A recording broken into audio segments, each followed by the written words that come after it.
Halo, selamat malam. Selamat berjumpa lagi dengan saya Ronald Marco dari Markomologi. Hari ini kita akan membahas untuk weekly review ya di pertengahan Februari ini. Semoga market di minggu depan besok bisa kembali cerah seperti gambar yang ada di layar ini ya. Langit cerah, lautannya tenang, kita bisa dapat cuan di minggu depan. Baik, saya langsung ke rekomendasi dari Markomologi. Kita bahas satu persatu. Jadi ini yang Anda lihat kumpulan rekomendasi kami. Untuk yang merah ini sudah clear, sudah SL ya, yang merah. Kemudian yang hijau ini sudah kita lakukan profit taking. Nah, untuk yang belum, artinya yang tidak ada warnanya, kita mulai start awal dari PNLF dulu ya. PNLF area akumulasi kita di 174 sampai dengan 177. Untuk penutupan kemarin PNLF berada di level 175. Overall untuk tren masih terjaga ya. PNLF posisi sudah oversold.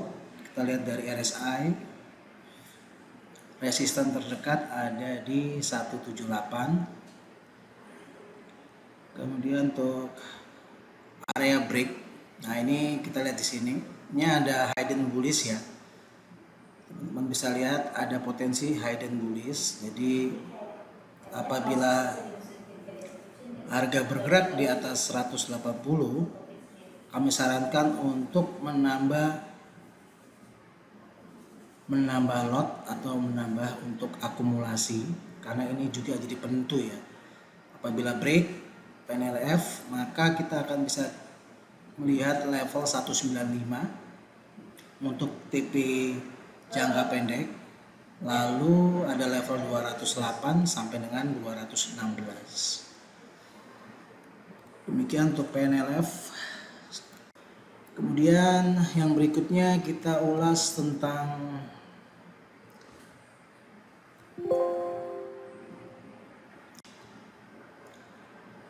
NICL ya. Ini rekomendasi baru kita di hari Jumat kemarin. Mengapa kita memilih NICL? Karena ini juga salah satu sektor logam atau nikel ya, emiten nikel. Memang ini perusahaan kecil, tapi kita lihat sudah mengalami tekanan yang cukup besar di minggu-minggu belakangan. Kemudian bergerak sideways. Nah, jadi di sini ada potensi akumulasi ya di minggu ini yang saya lingkari ini. Untuk posisi penutupan minggu lalu masih cukup bagus. Kita lihat di sini volumenya meningkat. Nah, ini meningkat. Area supportnya di 72 ya. Jadi apabila kembali turun di bawah 72 bisa dilakukan batas risiko atau stop loss. Nah, berapa target yang terdekat ya? Kita cek di sini ada level resisten 84, kemudian 88. Tapi ini hanyalah jangka pendek. Masih ada potensi untuk NICL bila memang masih mengikuti tren up-nya. Kita melihat ada potensi di level ini 120 ya. Ini ya, saya kasih tanda 120. Nah, jadi bisa dihitung berapa cuan ataupun target profitnya apabila mencapai level 121. Lalu yang berikutnya kita juga bahas untuk SIMP. Salim Info Mas Pratama, anak usaha dari Indofood. Nah, ini sentimennya masih mengarah ke komoditas ya, ke CPO, otomatis masih positif. Lihat ini 3 minggu terakhir ya, volumenya terlihat meningkat secara signifikan. Bahkan di minggu yang terakhir ini volumenya terus terangkat dan menembus level resisten 490. Next target adalah di 510, ini juga resisten kuat ya, bisa cek di sini. Nah, ini target cepat ya untuk SIMP. Apabila Anda mau menahan lebih jauh lagi, pastinya level resisten berikutnya adalah di level ini, 570 sampai dengan 580. Kondisi dari bulanannya menarik. Kenapa? Ini ada tekanan jual di bulan November, harga naik sedikit di bulan Desember, dan ada volume tekanan jual di Januari. Tapi di Februari ini terlihat bahwa volume belinya sudah cukup baik dibanding yang bulan Januari. Jadi sasaran berikutnya adalah yang level di bulan November ini.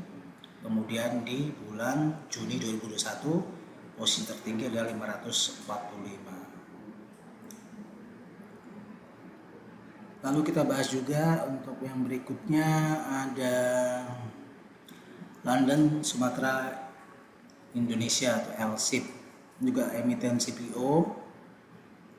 Nah, ini secara mingguan ya, kita lihat bahwa satu big boy biris di level ini 1275 ini sudah lewat, akhirnya tertembus juga di minggu pertama Februari, menuju ke big boy biris yang terkuat ya, ini dengan level high 1385 juga di minggu kemarin sudah tertembus. Kita lihat posisi volumenya meningkat, terus meningkat tanpa ada penurunan, jadi ini strong buy ya. Area MACD di sini kita lihat ada golden cross, RSI juga terus menembus level 50, jadi dapat dikatakan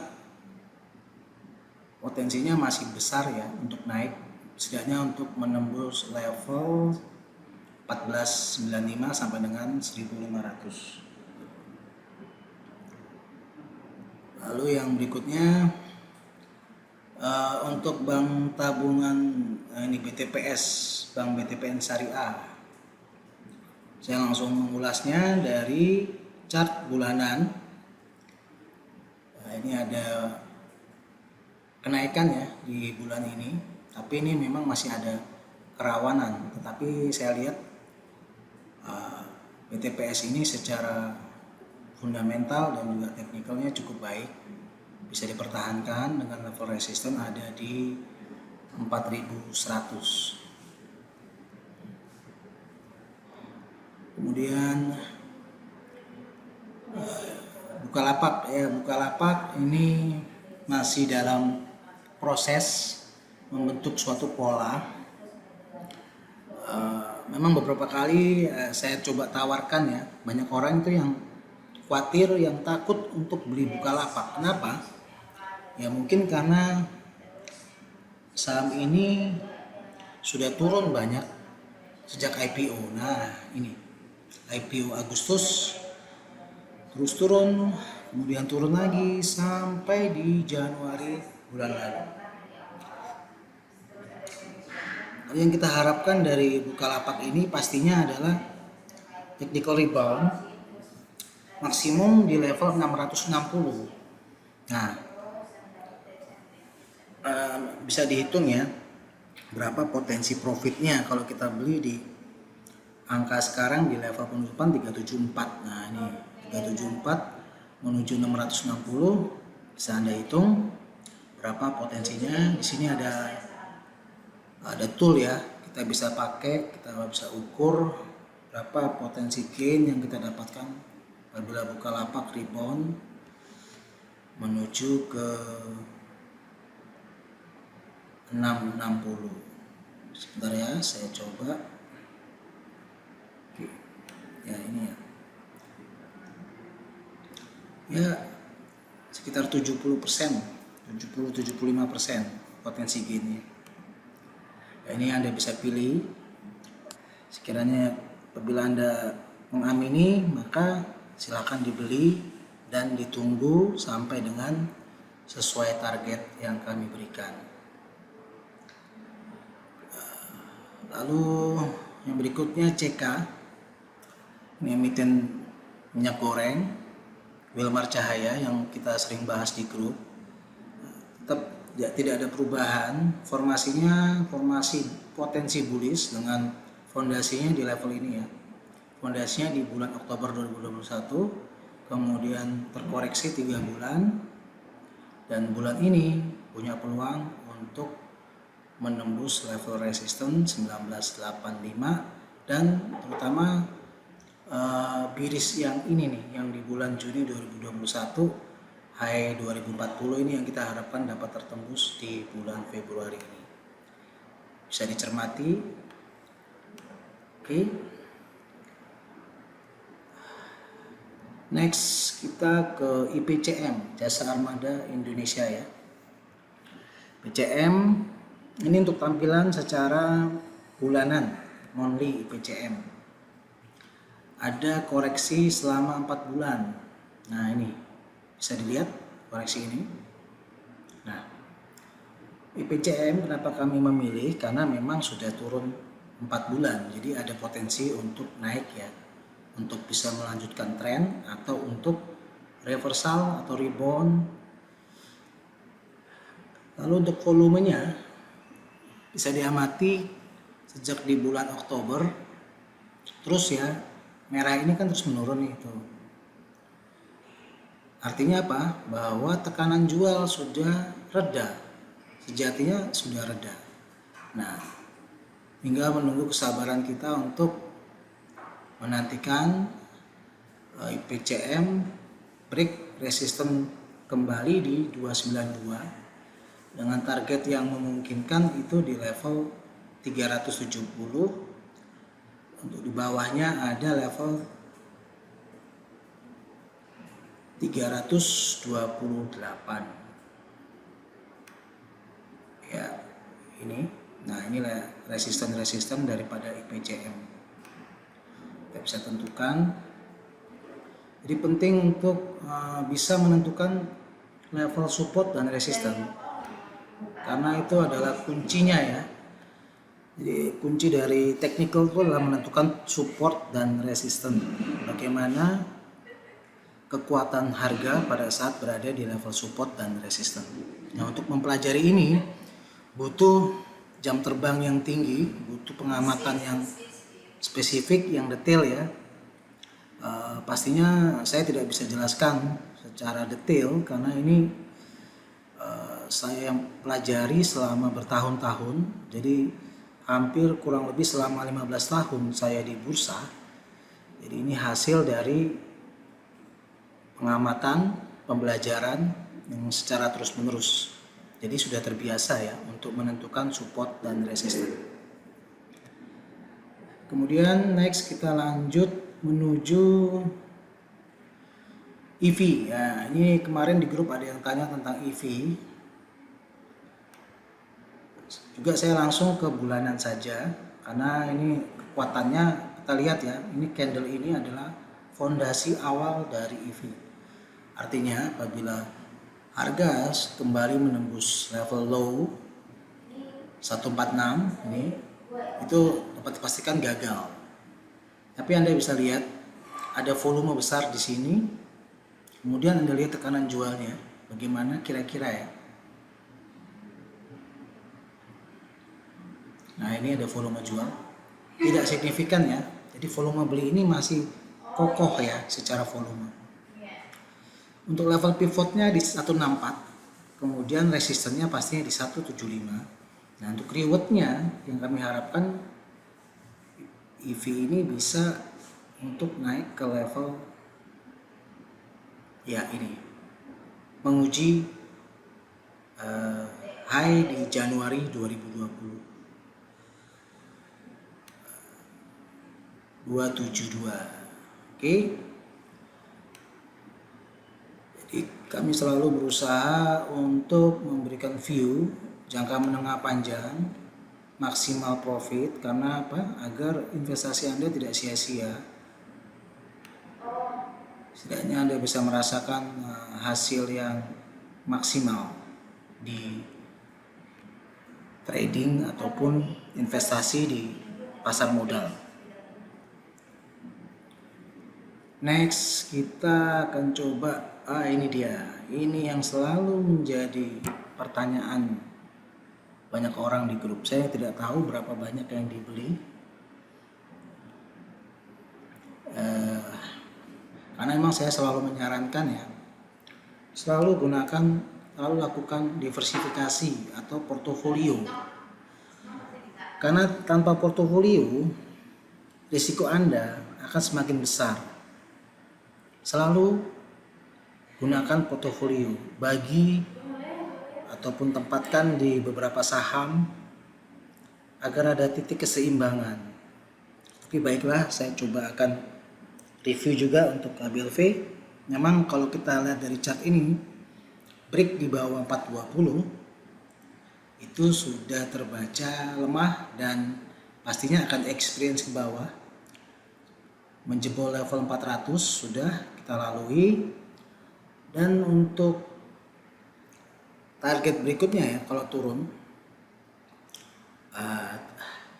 apakah 350 ini bisa terjadi, tapi kami melihat ada support secara mingguan di 380. Nah, ini sudah sempat turun kemarin di low 378, tapi kembali tutup di atas 380, yaitu di 388. Nah, apakah ada potensi untuk turun?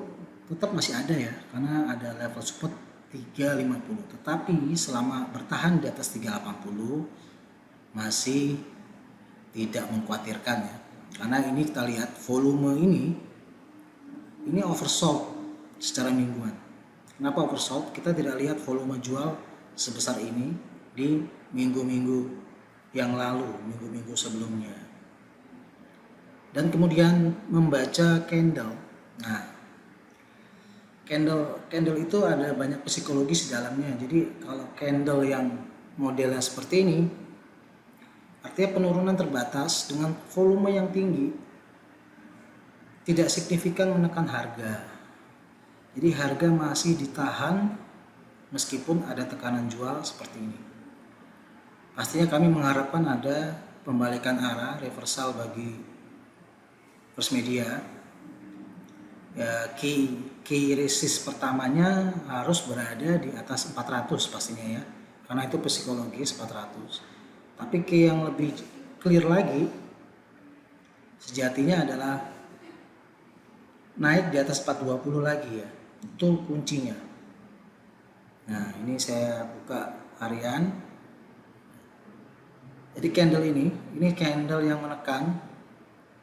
Nah, apabila Anda ingin melakukan akumulasi kembali atau menambah jumlah portofolio Anda, pastikan 424 ini di break kembali, karena itu adalah suatu titik kepastian. Tapi apabila masih berkutat seperti ini di level 380 sampai dengan 400 ya, kami sarankan tidak untuk menambah, karena akan sia-sia apabila ternyata harga hanya berkonsolidasi atau sideway berhari-hari, berminggu-minggu, pastinya akan sangat lama dan tidak efisien. Jadi jangan paksakan untuk menambah apabila tidak ada konfirmasi sinyal pembalikan. Nah, untuk pendekatan dari KBLV, kami juga memberikan kekuatan ya bagi Anda yang mungkin khawatir ataupun ragu ya. Ini kita masuk ke fundamental.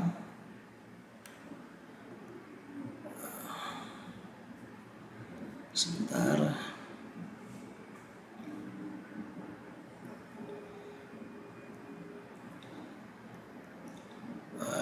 Maaf, ada gangguan sebentar ya di sini. Saya coba login dulu.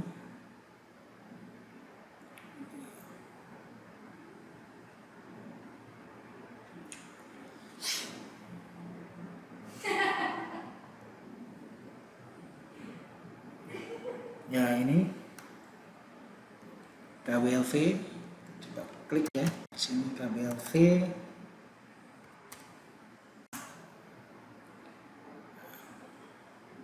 Ya, jadi kekuatan kita di KBLV adalah rasio dari book value. Nih, kita cek ya. Book value rasionya di 0,27 dengan book value-nya di 1428. Jadi ini tergolong tidak mahal. Tidak mahal ya, saya cek sini. Ini nilai bukunya 1428. Lalu kita cek juga di net asset value per share-nya di 866. Jadi tetap ini juga menjadi batas keamanan bahwa level beli di harga 400-an itu juga tidak tergolong mahal ya. Jadi itu basic kekuatan fundamental dari KBLV untuk menambah keyakinan bahwa valuasinya saat ini sangat murah. Baik, berikutnya kita coba juga untuk sudah habis ya. Ada Bank Jatim. Bank Jatim ini kami rekomendasikan juga secara faktor teknikal ya, ini sudah mulai bergerak uptrend. Bank Jatim kami lebih fokus ke fundamentalnya karena bisa dicek di sini fundamentalnya bagaimana.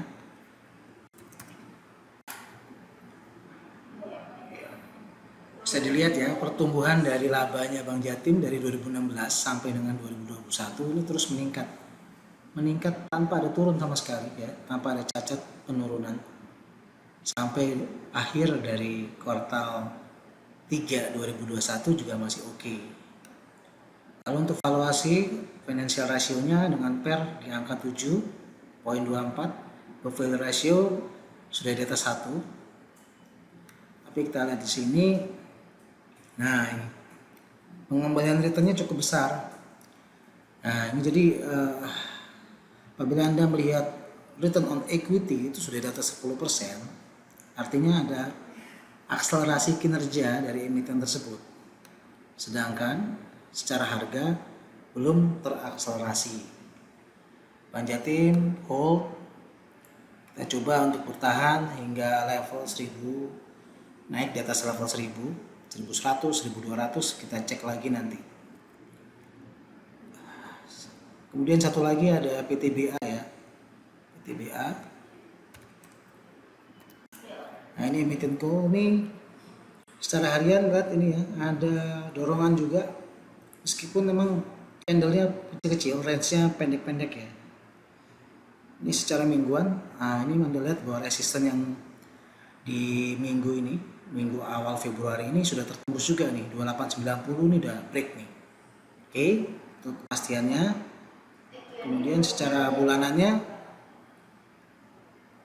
nah ini bulanannya,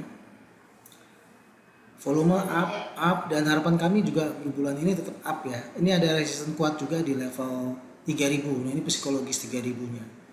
Semoga bisa break. Nah bila break kita akan melihat level-level berikutnya di PTBA. Untuk pendekatan PTBA kita masuk juga ke fundamentalnya. Fundamentalnya ini surprising ya. Ini angka yang surprising. Jadi meningkat hampir 100% dibanding tahun lalu. Laba dari PTBA.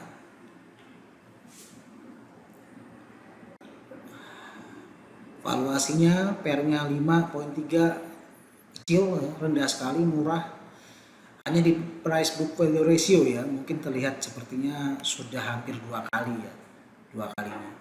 Dengan nilai buku 1804. Tapi perhatikan juga kalau Anda melihat ada suatu emiten dengan ROE yang sangat tinggi seperti PTBA ini, artinya peluang untuk meningkat itu sangat besar sekali ya, karena ROE 30% ini pendekatannya adalah price book value ratio bisa lebih dari 3 kali price book ratio, berarti 1804 ini dikali 3 berarti sekitar hampir ke level 5.000-an. Dari sisi DER tidak ada risiko di PTBA, 53% kecil. Kemudian quick ratio dan current ratio-nya juga terjaga dengan baik. Ya, demikian yang ingin kami sampaikan untuk weekly review dari Markomologi. Apabila ada yang ingin ditanyakan bisa chat di grup WA kita. Beberapa emiten kemarin sudah kami ulas juga ya, meskipun hanya melalui WA karena memang bukan fokus dari Marco di emiten tersebut, tapi kami akan bantu juga untuk menganalisanya. Demikian yang ingin kami sampaikan. Terima kasih. Salam pancing cuan.